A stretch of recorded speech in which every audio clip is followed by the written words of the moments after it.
लेकिन आप एक एक मंत्रियों का बयान सुन करके देख लीजिए।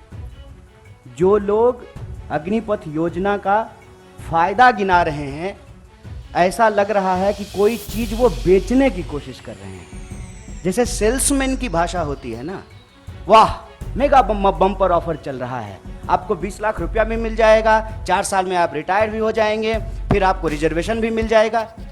इस भाषा की मानसिकता को समझने का प्रयास कीजिए। केंद्र सरकार के द्वारा लाई गई सेना में भर्ती की अग्निपथ स्कीम का विरोध अभी भी बड़े तौर पर हो रहा है। दोस्तों, पूरे देश में एक बार तो हाहाकार मच गया था। इस योजना को लेकर युवाओं ने जमकर विरोध किया था, क्योंकि इसके अंदर मात्र 4 साल की नौकरी दी जा रही है। उसके बाद में वे लोग फिर से बेरोजगार हो जाएंगे। अब दोस्तों, इस योजना पर कन्हैया कुमार ने इस योजना को वापस लेने की मांग की है। उन्होंने कहा है कि केंद्रीय मंत्री सेल्समैन की तरह अग्निपथ को बेचने की कोशिश कर रहे हैं और इस योजना के फायदे बता रहे हैं। उनका कहना है कि कोई व्यक्ति जिस चीज का ज्यादा से ज्यादा फायदा बताता है, इसका मतलब है कि वह कोई चीज बेचने की कोशिश कर रहा है। इसके अलावा भी दोस्तों, कांग्रेस समेत देश के बड़े नेताओं ने इस योजना का विरोध किया है। उनका कहना है कि यह सेना के ढांचे को बिगाड़ने की एक कोशिश है, क्योंकि इस तरीके से सेना में अनुभवी लोगों की कमी हो जाएगी और युद्ध में जोश के साथ साथ अनुभव भी उतना ही काम आता है।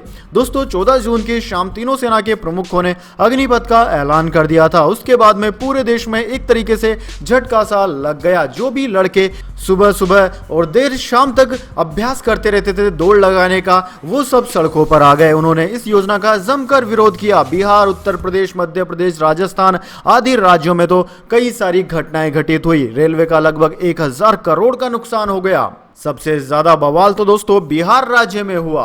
विरोध की यह आग बिहार से उत्तर प्रदेश होते हुए देश के कई हिस्सों में फैल गई। अब भी हजारों युवा इसके विरोध में सड़कों पर प्रदर्शन कर रहे हैं। वहीं दोस्तों, विपक्ष ने भी इसे लेकर सरकार की मंशा पर सवाल उठाए थे। इस बीच कांग्रेस नेता कन्हैया कुमार ने रविवार को अग्निपथ योजना को लेकर केंद्र सरकार पर निशाना साधा।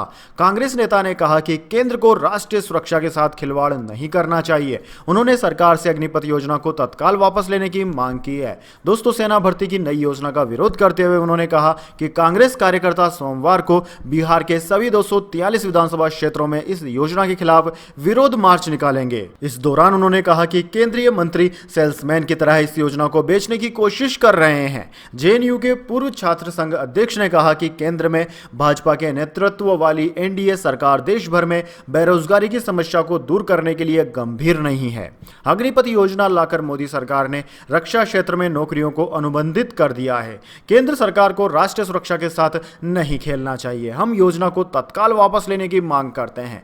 कांग्रेस नेता कन्हैया कुमार ने कहा कि मोदी सरकार ऐसे समय में नई योजना लेकर आई है जब कई वर्षों से सशस्त्र बलों में लगभग कोई भर्ती नहीं हुई। उन्होंने कहा कि अग्निपथ योजना केवल रक्षा नौकरियों के अनुबंधीकरण की दिशा में एक कदम है। अग्निपथ को 4 साल की सेवा अवधि पूरी करने के बाद रोजगार या पेंशन नहीं मिलेगा। कन्हैया कुमार ने आरोप लगाया कि केंद्र बेरोजगार युवाओं के दर्द या हताशा को नहीं समझता है। उन्होंने मोदी पर निशाना साधते हुए कांग्रेस नेता ने कहा कि सरकार ने 1 रैंक 1 पेंशन की बात की, लेकिन 9 रैंक 9 पेंशन की योजना बनाई। यह योजना न तो देश के पक्ष में है और न ही सेना की नौकरी के इच्छुक उम्मीदवारों के लिए अच्छी है। वैसे दोस्तों, इसी बीच एयरफोर्स ने सेना में भर्ती की अग्निपथ योजना के तहत भर्ती प्रक्रिया भी शुरू कर दी है। भारतीय वायुसेना को अग्निपथ भर्ती योजना के तहत रविवार तक 56,960 आवेदन प्राप्त हो चुके थे। दोस्तों, इस योजना के लिए पंजीकरण प्रक्रिया इसके खिलाफ कई राज्यों में हिंसक विरोध प्रदर्शन के एक हफ्ते बाद शुक्रवार से शुरू हुई थी। वायुसेना ने रविवार को ट्वीट किया कि 56,960 यह अग्निपथ भर्ती आवेदन प्रक्रियाओं के जवाब में वेबसाइट पर भविष्य के अग्निपथ से अब तक प्राप्त आवेदनों की कुल संख्या है। पंजीकरण 5 जुलाई को बंद हो जाएगा। वहीं दोस्तों, गवर्नर सत्यपाल मलिक ने भी अग्निवीरों के पक्ष में बात करी है। उन्होंने कहा है कि अग्निवीरों की शादी तक नहीं हो पाएगी। अग्निपथ स्कीम में जवानों के खिलाफ ये उनकी उम्मीदों से धोखा है। जी हां दोस्तों, मेघालय के राज्यपाल सत्यपाल मलिक ने रविवार को बड़ी बात कह डाली, जो कि एक हर आम भारतीय सोचता है। उन्होंने बागपत में अग्निपथ योजना का खुलकर विरोध किया। किया। उन्होंने कहा कि यह योजना जवानों के खिलाफ है, यह उनकी उम्मीदों के साथ धोखा है। 6 महीने की ट्रेनिंग, 6 महीने की छुट्टी और 3 साल की नौकरी के बाद जब जवान घर लौटेगा तो कोई उसकी शादी भी नहीं करवाएगा।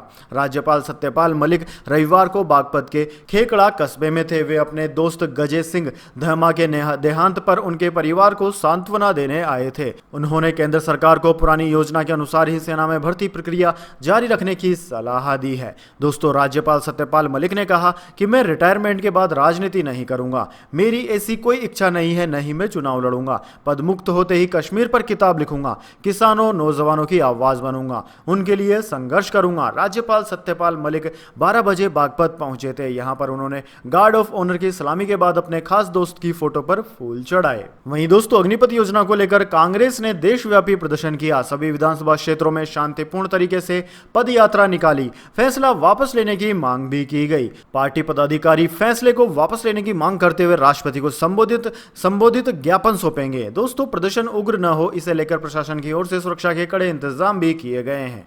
सत्याग्रह को लेकर कांग्रेस का कहना है कि बिना विचार विमर्श के थोपी गई इस योजना के खिलाफ राष्ट्रीय स्तर पर हर विधानसभा क्षेत्र में सोमवार को दोपहर 1 बजे तक शांतिपूर्ण सत्याग्रह होगा। दिल्ली में संवाददाता सम्मेलन में इस संबंध में कहा गया कि कांग्रेस युवाओं के साथ खड़ी है और इस फैसले को तुरंत वापस लिया जाना चाहिए। वहीं दोस्तों, 14 जून को अग्निपथ योजना की घोषणा के बाद देश के अलग अलग हिस्सों में विरोध प्रदर्शन हुए थे। इस योजना के तहत 17.5 से 21.5 साल तक के युवाओं को 4 साल के अनुबंध के आधार पर सेना में भर्ती किए जाने का प्रावधान है।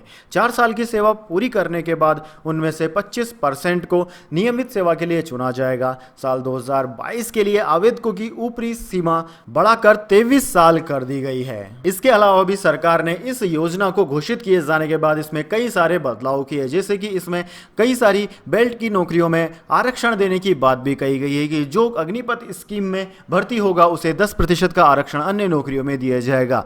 वहीं दोस्तों, इस योजना पर जैसलमेर के जिलाध्यक्ष उम्मेद सिंह तंवर ने बताया कि जैसलमेर और पोखरण दोनों जगहों पर विरोध प्रदर्शन किया जाएगा। उन्होंने बताया कि जैसलमेर में हनुमान चौराहे पर गांधी दर्शन के सामने और पोखरण में अंबेडकर सर्किल के सामने धरना व रैली निकाली जाएगी। पोखरण में केंद्रीय मंत्री शोले मोहम्मद की अध्यक्षता में धरना व रैली का आयोजन किया जाएगा। दोस्तों, जैसलमेर के कांग्रेस कमेटी के जिलाध्यक्ष उम्मेद सिंह तंवर ने बताया कि केंद्र सरकार की अग्निपथ योजना युवाओं के साथ एक बड़ा धोखा है। रोजगार देने के नाम पर केंद्र सरकार युवाओं के भविष्य के साथ खेला कर रही है। कांग्रेस ये कतई बर्दाश्त नहीं करेगी। उन्होंने बताया कि कांग्रेस युवाओं के साथ है और वे इस योजना का विरोध लगातार जारी रखेंगे। उन्होंने कहा कि ज्यादा लोगों को इस विरोध प्रदर्शन में हिस्सा लेने की जरूरत है। वैसे दोस्तों, आपको क्या लगता है, क्या सरकार की अग्निपथ योजना सही है? क्योंकि दोस्तों, इसके खिलाफ एक तर्क यह भी दिया जा रहा है कि कारगिल युद्ध में ज्यादा अधिकारी शहीद इस वजह से हुए क्योंकि कारगिल युद्ध में लड़ाई करने वाले ज्यादातर कम उम्र के अफसर थे और उनमें अनुभव की थोड़ी कमी थी।